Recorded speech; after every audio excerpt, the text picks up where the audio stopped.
So what I'm going to do today is go through the results from a number of studies we did on blue water, some of which are quite recent, and others have already been published, but all published within the last year. This is the work of two of my graduate students, Zach Zobel and Swarnali Sanyal, both of which are PhD students and both likely to complete their degrees this summer. The first part, I'm going to talk about high-resolution dynamical downscaling, a regional model that then uses the output from global models to look at projections of climate change and analyses. And particularly, the focus here is on extreme events, extreme temperature and precipitation events. In the second part of the talk, I'm going to talk more about air quality analyses, where we take the results from, in this case, a global model and have it is fully coupled with atmospheric chemistry to look at air quality effects under a changing climate. And those results are then going to be fed into a regional model analyses for further studies that will be at much higher resolution. So let me get started with the first studies looking at dynamical downscaling. Here we use a regional model to look at extreme temperature and precipitation trends. And the extreme temperature analyses actually are published already, and we're in the process of completing the paper on precipitation trends and hope to send that to the journal soon. Basically, we're using the boundary conditions from lower resolution CMIP5 GCM models, from 3 different models, NCAR's CCSM4, GFDL's model, and the Hadley Center model. And then we're running WRF basically at 12-kilometer resolution across the United States. Generally, what one finds is that GCMs, or the Earth system models, perform well at projecting global temperature precipitation on a continental scale, in some degree to subcontinental.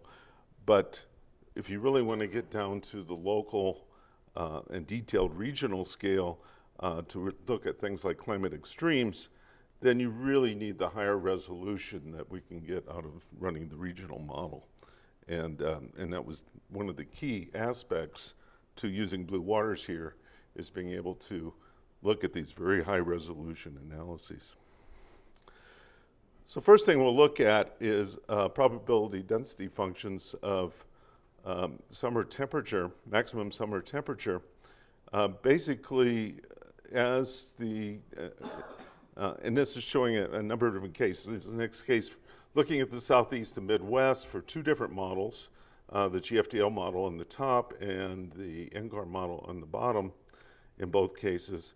And then looking at some future projections for 2045 using either what's called RCP 4.5 or RCP 8.5. Those are 2 scenarios that basically look at emissions of greenhouse gases for the future and then and the resulting effects on climate.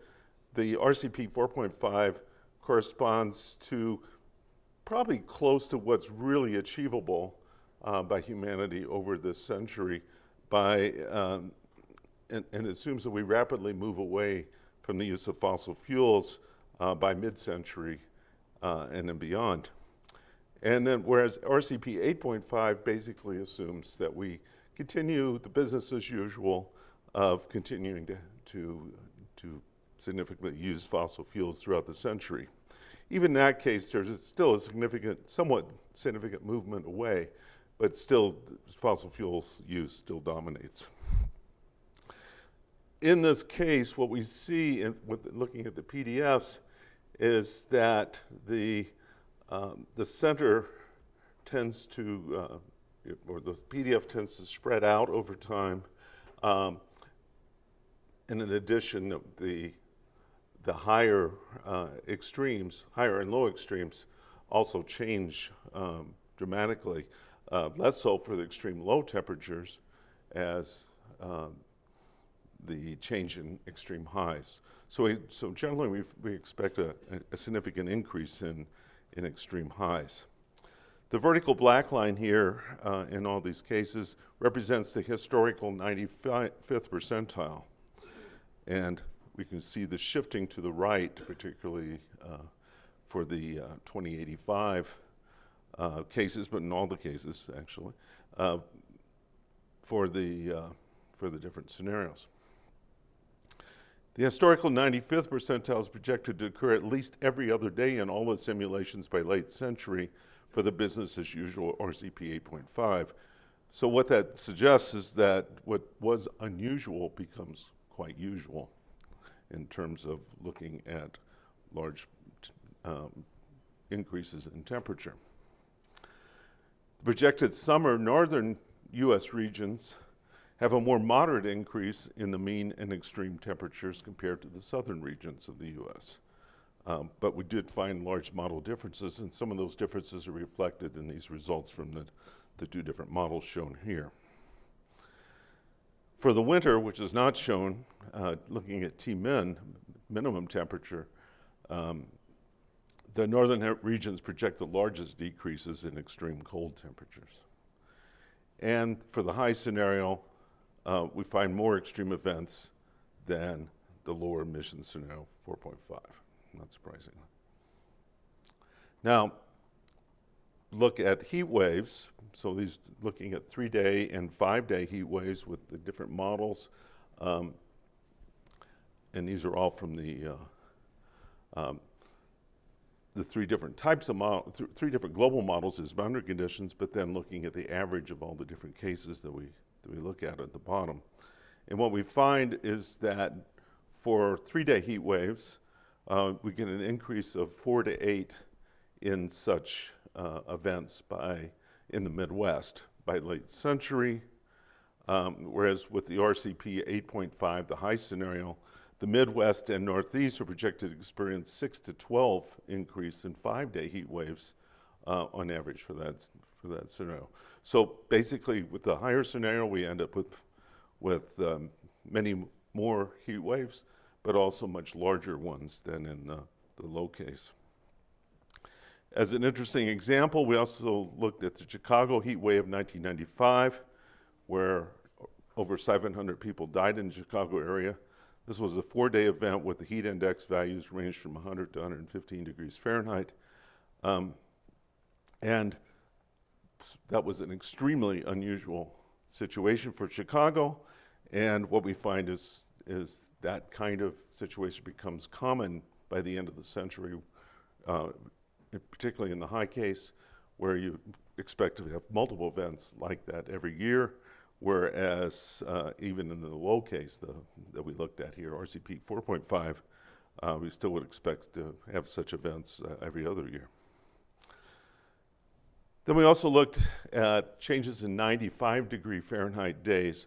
One of the reasons to look at that is particularly because of the impacts on agriculture and on crop production. Corn is particularly very sensitive to the temperature at the time of the production of the kernels. And so the question is, well, how likely are you, what kind of increase are you likely to see in such events?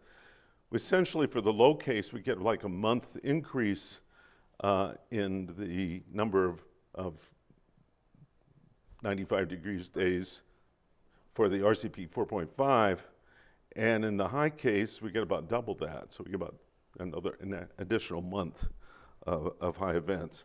And you particularly see that in the most affected is the Great Plains, Southern Great Plains and Northern Great Plains.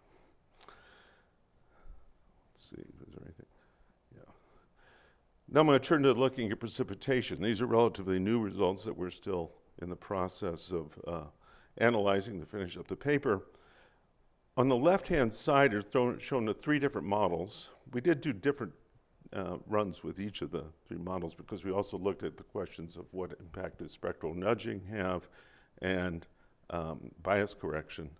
But and spectral nudging does have an effect, which basically says you improve the boundary conditions of the global model because, of course, resolution does not adequately really represent the boundary conditions very well. And then the right-hand side shows the corresponding runs with the WRF model at 12-kilometer resolution. What you see is that we ended up getting a significant increase in accuracy overall in projecting precipitation with using the WRF runs, but you particularly see that also in looking at the extremes. And generally what we find is the extreme events increase, so that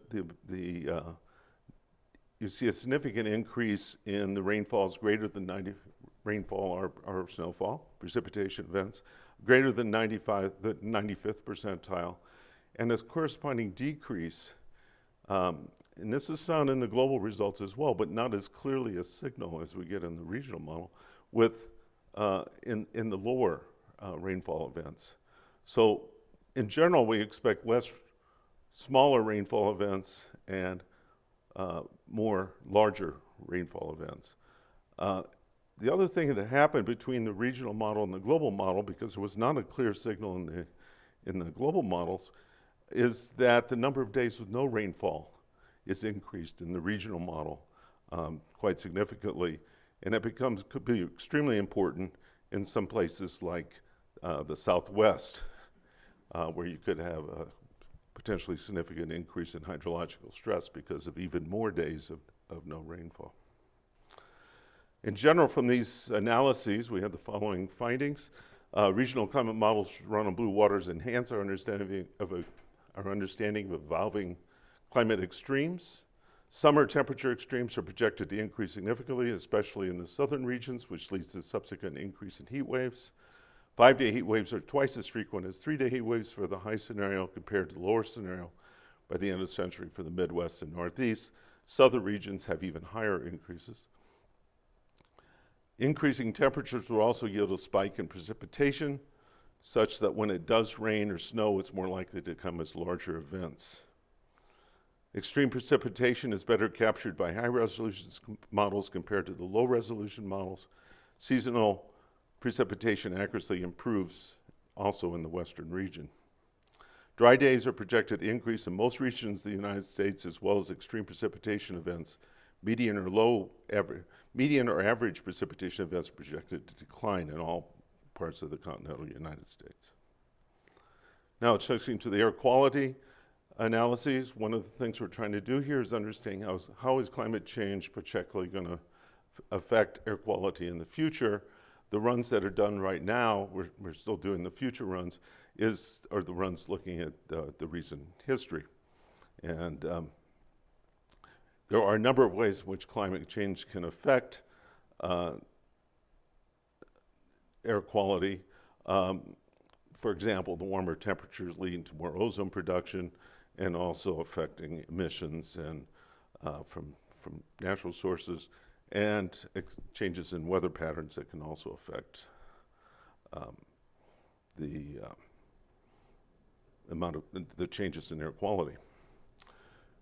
We're using a combination of regional models and global models in these analyses. What I'm going to show you today are results from the global model using Chem5 with interactive chemistry. These results will then be fed in as boundary conditions for regional air quality analyses over the next few months. Blue waters is really important to these analyses, just as it was with the regional climate model studies, because it enables the high-resolution simulations of the global climate system with fully coupled chemistry that is very expensive otherwise and difficult to get enough runs done. And allows us to do a series of sensitivity studies with this entire system that could allow us to really look at how different ways that the climate system can affect air quality. In the study, we're basically trying to look at air quality not only for now, but also projected to 2050 under multiple scenarios. So what I'm going to show today are the historical simulations at 0.9 by 1.25 resolution, degree resolution. And we are, as I said, we're doing the future runs right at the moment. If you look at the emissions in the model, some emissions are going up and some are going down. Overall, globally, things like carbon monoxide and nitrogen oxide are increasing, but it is variable year to year, and it does depend on where you're talking about. In some parts of the world, such as the United States, emissions are generally either not rising or in some cases even declining. Other parts like China, we've seen a significant increase in emissions. So if we look at particulate matter less than 2.5 microns, that is the concerns about particulates can particularly get into your lungs and have various serious health effects. Globally, we're seeing a very slight increase in the effect, increase in PM 2.5 in the model, whereas in the US and Europe and India, less so in India than US and Europe, we're seeing a decline in the model in PM 2.5, which does match the observed. Whereas in China, we're seeing a significant increase. And these are not surprising results. These things are well observed. But these are demonstrating that the model does capture what is shown, what is being observed. Looking at ozone, which is produced largely by the combination of nitrogen oxides and hydrocarbon chemistry, globally there is an increase, and all of the regions are tending to show an increase in the model, some more than others, but we do see even a slight increase in the United States. Basically, the high resolution global simulations using blue water are really important to improving our understanding of how the changing climate affects air quality. Analysis of past climate and emission changes indicate overall increase in global ozone and different regional trends for PM 2.5. The results from the current analysis are in the process of being compared with available observations and should result by the paper by the end of the summer. And then we're also doing the analysis of the future and also hope to produce a paper of that by the end of the summer. So thank you.